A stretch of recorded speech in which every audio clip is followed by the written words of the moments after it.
নমস্কার দর্শক বন্ধুরা, আমি প্রতিমা কুকিং উইথ প্রতিমা চ্যানেলে তোমাদের সবাইকে আবারও একবার আন্তরিকভাবে সুস্বাগতম। আশা করি বন্ধুরা তোমরা সবাই খুব ভালো আছো, সুস্থ আছো। আমিও তোমাদের মতো ভালো বন্ধু পেয়ে খুব ভালো আছি। আজকের রেসিপিতে যাওয়ার আগে যে সমস্ত বন্ধুরা আজকে প্রথম আমার রেসিপি দেখছো, তোমরা আমার আরও রেসিপি দেখতে চাইলে আমার এই ছোট্ট পরিবারে যুক্ত হয়ে আমার সাথে থেকো। আমার জানা রেসিপিগুলো খুব সহজেই বাড়িতে বানিয়ে নিতে পারবে। আজকে আমি তোমাদেরকে দুর্দান্ত স্বাদের নিরামিষ আলু পটলের রেসিপি শেয়ার করব। দেখো, তার জন্যে আমি এখানে নিয়ে নিচ্ছি 250 গ্রাম পটল। আর এই পটলগুলো কিন্তু ভীষণ নরম। আর নিচ্ছি এরকম সাইজের একটা আলু। এবার আমি এই আলু আর পটলটাকে কেটে নেব।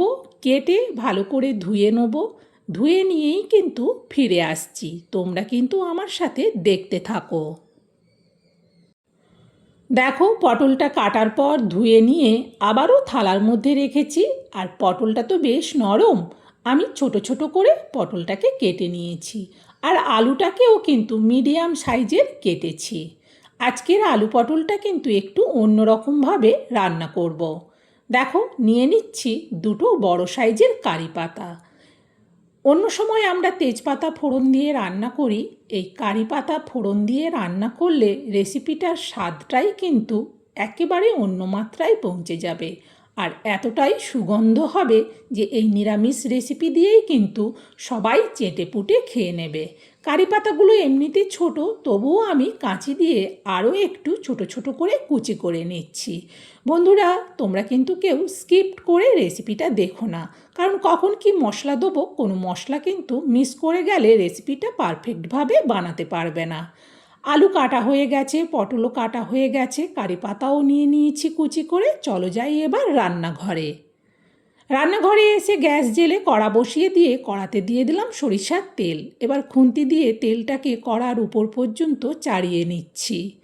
কড়া বেশ ভালো করে গরম হয়ে গেছে। এখন দিয়ে দিচ্ছি অল্প একটুখানি হলুদ।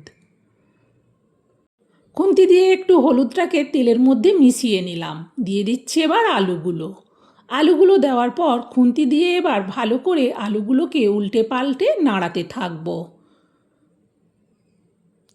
তেলটা খুব ভালো করে গরম হয়ে যাবার পর গ্যাসটা কিন্তু কমিয়ে দিয়েছি, যাতে ভালোভাবে আলুগুলো ভাজা হয়। একটু খুন্তি দিয়ে উল্টে পাল্টে ঘুরিয়ে ফিরিয়ে দেখে নিচ্ছি যে প্রত্যেকটা আলুর সব দিক যাতে ভালো করে ভাজা হয়। সত্যি বলছি, এইভাবে আলু পটলটা রান্না করলে খেতে কিন্তু দুর্দান্ত টেস্টি হয়। দেখো, তোমাদের সাথে কথা বলতে বলতে আমার কিন্তু আলুগুলো ভাজা হয়ে গেছে। এখন আমি আলুগুলোকে তুলে নিচ্ছি। সব আলু তোলার পর এই তেলেতেই দিয়ে দেবো পটলগুলো। সব পটলগুলো একেবারে দিলাম। এবার খুন্তি দিয়ে পটলগুলোকেও ভালো করে নাড়াতে থাকবো। গ্যাসটা কিন্তু আর বাড়াবো না, মিডিয়ামে রেখেই পটলগুলোকে ভালো করে একটু ভেজে নেব। দেখো, আগের থেকে কিন্তু পটলের কালার অনেকটাই চেঞ্জ হয়ে গেছে, অনেকটাই ভাজা ভাজা হয়ে গেছে। পটল ভাজতে গিয়ে কড়াই থেকে সব তেলটা কিন্তু শেষ হয়ে গেছে। দেখো, পটলগুলো ভাজা হয়ে গেছে। পটলগুলো এবার আমি নাবিয়ে নেব। পটলগুলো নাবিয়ে আলুর সাথেই রেখে দেবো।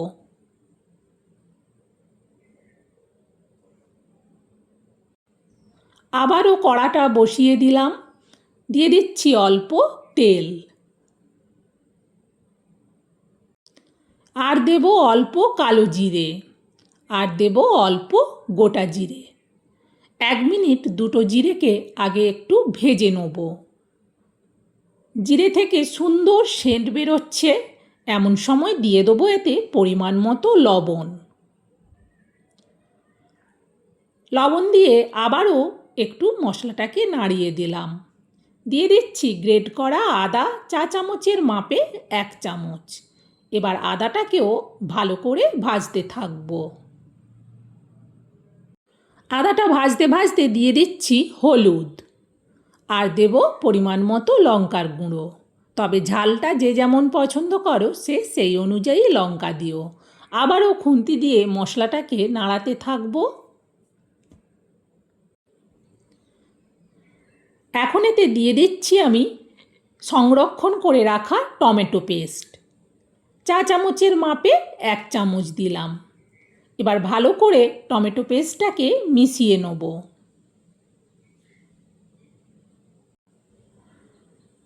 টমেটো পেস্টটা ভালোভাবে মিশে যাবার পর এবার এতে দিয়ে দেবো অল্প একটুখানি জল।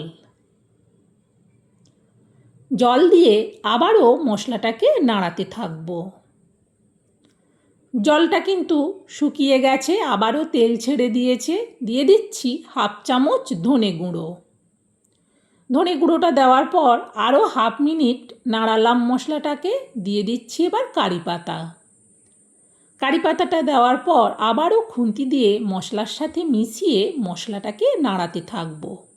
মশলাটা থেকে কিন্তু ভীষণ সুন্দর সেন্ট বের হচ্ছে। এখন এতে দিয়ে দেবো ভেজে তুলে রাখা আলু আর পটলগুলো। এবার ভালো করে খুন্তি দিয়ে আলু পটলটাকেও মশলার সাথে মিশাতে থাকবো আর ভালো করে একটু কষিয়ে নেব। সত্যি বলছি, রেসিপিটা থেকে কি ভীষণ সুন্দর সেন্ট বের হচ্ছে। দেখো, ভালো করে কিন্তু আলু পটলটা কষানো হয়ে গেছে। এইভাবে সুন্দর করে কষিয়ে নিয়ে দিয়ে দেবো এবার পরিমাণ মতো জল। প্রথমে একটু জল দিলাম। জল দেওয়ার পর খুন্তি দিয়ে ভালো করে নাড়িয়ে দেখে নেব। এতে আরও একটু জল লাগবে, সেই জন্যে আরও একটু জল দিচ্ছি। জল দেওয়ার পর এবার এটা ঢেকে দেবো। ঢেকে দিয়ে গ্যাসটাকে বাড়িয়ে দিলাম, তাহলে তাড়াতাড়ি ফুটে উঠবে। ফুটে ওঠার আওয়াজ হচ্ছিল, সেই জন্য কড়ার ঢাকনাটা সরালাম। দেখো, সুন্দরভাবে তরকারিটা ফুটছে।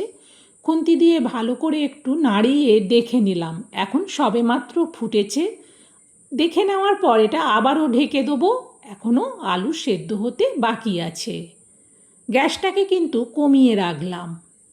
প্রায় মিনিট 3 মতো বাদে আমি কড়ার ঢাকনাটা আবার সরালাম। দেখো, তরকারিটা আস্তে আস্তে ফুটছে। খুন্তি দিয়ে ভালো করে একটু নাড়িয়ে দেখে নিলাম। এবার এতে দিয়ে দিচ্ছি ভাজা জিরে গুঁড়ো 1/2 চামচ। এটা প্লেন ভাজা জিরে গুঁড়ো।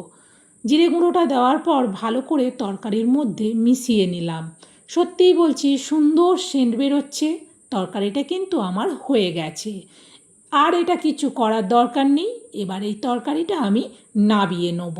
যেহেতু ভাতে খাওয়া হবে, সেই জন্যে একটু ঝোল ঝোল রাখলাম। চলো, তরকারিটা এবার নাবিয়ে স্টিলের এই বড় জায়গাটার মধ্যে ঢেলে নিচ্ছি। সত্যি বলছি বন্ধুরা, এইভাবে কারি পাতা ফোড়ন দিয়ে আলু পটল রান্না করলে আগের সব রান্নার থেকে এটা সেরা মনে হবে। একবার আমার দেখানো পদ্ধতিতে বানিয়ে দেখো, তাহলে বুঝতে পারবে যে কতটা সুস্বাদু হয় আর কতটা সুগন্ধে সারা খাওয়ার ঘর কেন পাশের ঘরও ভরে যাবে। বন্ধুরা, আমার এই আলু পটলের রেসিপিটা তোমাদের কেমন লাগলো সেটা কমেন্টে জানিও। ভালো লাগলে একটা লাইক দিও আর রেসিপিটা শেয়ার করে দিও, যাতে আমার দেখানো পদ্ধতিতে নিরামিষ আলু পটলের তরকারিটা সবাই বাড়িতে বানিয়ে নিতে পারে। দুর্দান্ত টেস্টি একটা রেসিপি। আজকের মতো রেসিপি শেষ, আবার অন্য রেসিপিতে দেখা হবে। সবাই ভালো থেকো, সুস্থ থেকো। টাটা বন্ধুরা।